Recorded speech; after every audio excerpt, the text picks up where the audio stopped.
So this article came out the other day that I want to talk about today. And it says, the economy that's great for parents, lousy for their grown-up kids. Now, before I get into this is a topic that no matter what you say, it offends people because the baby boomers are like, well, we worked really hard. But then people my age will be like, well, are you saying that I didn't work hard? Right? So no matter what you say, when it comes to this topic, you're going to offend people. Now, first off, I want to say I defend the baby boomers all the time because there's a narrative out there right now that like the baby boomers are at fault for everything, which I feel like is just complete horse shit. I feel like if any other generation were in their shoes, exactly what happened was going to happen, right? It's not because of them. Whatever was going to happen, happened. So I don't blame the baby boomers for the current state of the economy whatsoever. I don't think that's their fault. But to me, objectively, the baby boomers and the younger generation are living in two completely different economies. And I think that's highlighted by this chart that says salaries Americans say they consider the minimum to be financially successful. And basically, this is Americans, but I think it applies for Canada too, obviously, right? So what is the Canadian dollar trading at right now? Right? I guess I'll go USD to CAD. So let's just say you make 100,000. It's about 140 grand. Okay. So baby boomers in the States believe you need to make $140,000 a year to be considered financially successful. Gen X is 212K. Millennials are I think millennials and Gen X are roughly the same. Like they're pretty on par with what they believe. It's just Gen X is a bit older. And as you get older, you tend to make more money. So the bar gets raised as you get older for what you perceive to be successful. But if these two generations were theoretically the same age, they would probably both say about 200K if you cut it right down the middle, right? And then you have Gen Z at 587,000. Now, I don't think that's because you need to make $587,000. I just think that's because social media, all these guys that are like driving Lambos and drop shipping in Bali, making apparently $3 million every 30 minutes, has heavily skewed Gen Z's idea of what it means to be successful. And they think everybody just makes $1 million now. That's what I think this is. I don't think you need to make 587 grand. But this at 140K, I wouldn't say you're financially successful. I would say you're doing all right at 140K. 140K, if you live in the suburbs, you can get a nice condo, potentially a townhome if you're in Abbotsford or Chilliwack. You can go out to dinner. You can order in. You can go on probably a couple vacations a year. You can update your wardrobe. You're living all right. If you're like west of the Portman Bridge, you're probably paycheck to paycheck at $140,000. I think these numbers are a lot more realistic for what I personally would consider to be successful. Once you're at that like 200K threshold, you don't have to worry about day-to-day expenses as much. You have more options for where you want to live. You could eat out almost every day if you really wanted to. I would say that would be like financially successful. But I think this highlights perfectly that we are living in two different economies right now. Because at 140K, you are getting by. You're not successful, right? And again, I'm not trying to like be offensive. In fact, I think a lot of people who are making 140K would probably agree with me that they are likely just getting by. There probably isn't very much income left at the end of the month to invest. And they probably feel like they're not getting ahead. So the baby boomers have a much lower housing cost. They're mortgage free or they have very small mortgages. So 140 grand to them is a lot of disposable income. But if you're just getting started in the housing market, that is almost nothing. If you're renting a 2-bedroom or a 3-bedroom, or you just bought your first place, you probably don't have very much disposable income at 140K. So this to me highlights the fact that the boomers and everybody younger are living in two separate economies. Now, I just try to be objective and just say how it actually is. The baby boomers did work hard. I look at what my parents did. My dad was a mechanic. and he would work all day at his job, and then he would come home and he'd work on his side job, which was he used to buy totaled motorcycles, and then he would rebuild them and sell them on Craigslist. That was his side job. So he'd work all day, he would do that, and then he was always doing renovations on the house. So he was working like literally 24/7. You know, he'd sit down at 7 p.m., 8 p.m. at night to like watch some TV and have a rum and coke, right? My mom, I have 5 older siblings, 6 of us. And she would cook for everybody. She would clean the house. She would walk the dogs. She would make everybody's lunch. She would do all the laundry, and she would work. They worked freaking hard, right? I don't see a lot of people my age working how they worked. But there's a belief that I've heard, you know, like I'll be at like a family dinner and it's like my girl's extended family and they're amazing. They have good hearts. They invite me into their home. They got a beautiful house and they make like unbelievable dinners. It's like the best thing, right? But we always get into the housing talk and I never say anything because I'm like, I don't want to offend people. I don't want to get into it, right? So I just let people kind of say their mind. I don't really say anything, right? I know I seem like confrontational on video. I'm not confrontational in real life, right? In fact, most people meet me and they're like, wow, you're like way nicer in person, right? But the topic always comes up. And then, you know, there'll be something on that's like, oh, well, you know, we had to work really hard too, and we had to budget, and it's all relative. It's all relative, right? I'm not saying baby boomers didn't work hard. They did.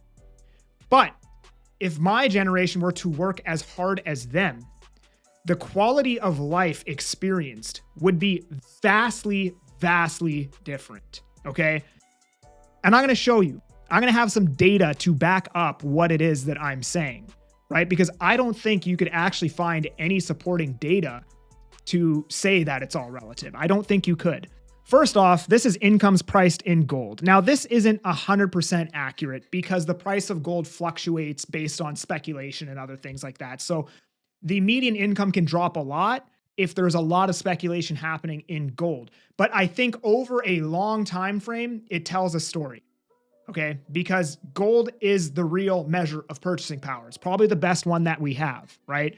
And as you can see, basically since the year 2000, well, actually, if you go all the way back to like the late 90s, this red line is the median US income priced in gold. And by the way, this chart's probably a lot worse in Canada, has been falling. And it's now almost the lowest it's ever been, except for a very short time period in the late 70s, early 80s. It is basically the lowest it's ever been. The median income has the least amount of purchasing power that it's pretty much ever had. So that's the first thing. Next, a condo in Surrey in the year 2005 was $109,000. So if you go back to the year 2000, it was probably more like 70 grand because the market ran pretty heavy from like 2002 to 2006. So the prices at the start of the century were probably about $70,000 if I had to guess. And I wanted to see, like, were people paying more taxes back then or are they paying more taxes now, right? And if you look at the tax rates in 2000, now the tax rates were different in the 80s. They were higher based on you making less money. But that was so long ago, it's really difficult for me to like actually contrast it because the way the CPI is like heavily understated. So it's hard to find like a reference point to base everything off of. At least I couldn't do it. So I went back to 2000 and I'm willing to bet it was even worse if you go back to the 80s, right? Well, you could easily afford a $100,000 condo in Surrey at $26,000 a year. And you could buy with zero down and a 40-year amortization to really drop your payment. So you didn't need a down payment and you could amortize that loan over way further. And you could probably buy it with about 25 grand a year, 20,000 bucks a year, and you could buy that condo. Now, in the year 2000, when the condo was 70 grand, you could easily afford that condo at $26,000 a year, $25,000 a year. And you would have been paying 15% income tax. Well, fast forward today where the average price is $532,000, okay? Well, now you need to make about $100,000, probably a little bit more than $100,000 a year to buy that condo, which means you would be paying either 20.5% on your income, not 15, or 26% on your income. Because that was one of the arguments, you know, that they were saying at the family dinner was, well, we didn't have the incomes that you guys have. Well, the income doesn't matter.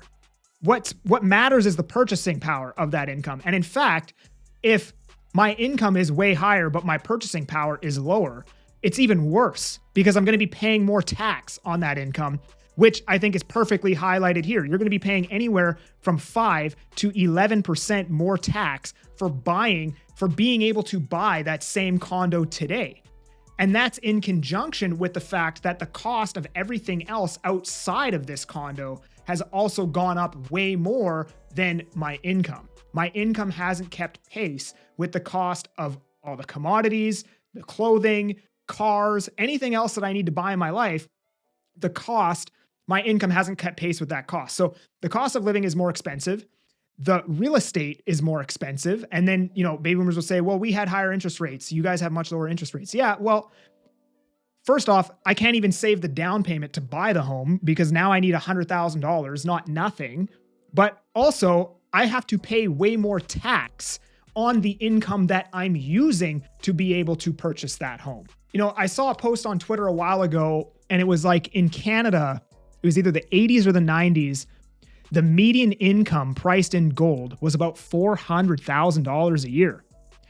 And you think about that, and it's like, hey, how much money? It was a little bit more. It was like $417,000. And it was like, hey, if I wanted to buy a detached home in Vancouver, a starter detached, probably like 1.8 mil, 1.7, and I wanted to raise a family of 1 or 2 people, and I wanted to have a current model vehicle, and all the things that the baby boomers had, I need to make $400,000 and have a $400,000 down payment, which makes sense if that Twitter post is accurate, because that's exactly what the median income priced in gold was. And that's exactly how the baby boomers lived, right? They had a detached home.